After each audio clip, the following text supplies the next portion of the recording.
The blood moon. What does it mean for us? We must watch and pray.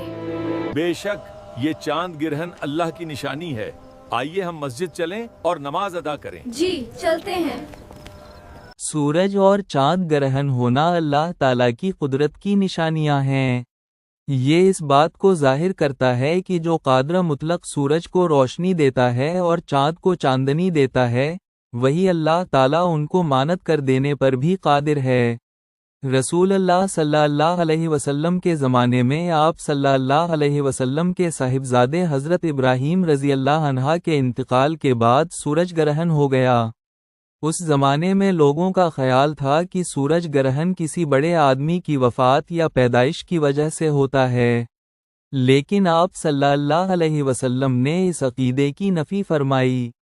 Bukhari शरीफ में रिवायत है कि जब सूरज ग्रहण हुआ तो नबी करीम सल्लल्लाहु अलैहि वसल्लम इस तरह घबराए हुए खड़े हुए जैसे क़यामत आ गई हो। आप सल्लल्लाहु अलैहि वसल्लम मस्जिद में तशरीफ़ लाए और तवील क़याम, रुकू और सुजूद के साथ नमाज अदा फरमाई, और आप सल्लल्लाहु अलैहि वसल्लम ने फरमाया, ये निशानियां हैं जो अल्लाह बुजुर्गवाओं बरतर भेजता है। ये किसी की मौत और हयात के सबब से नहीं होता, बल्कि अल्लाह ताला उसके ज़रिए अपने बंदों को डराता है। जब तुम उसे देखो तो ज़िक्र इलाही, दुआ और इस्तग़फ़ार की तरफ दौड़ो। चाँद ग्रहण के दौरान 2 रकत नफल नमाज अदा करें। ये नमाज इनफिरादी तौर पर यानी तन्हा पढ़ी जाएगी, इसमें जमात नहीं है।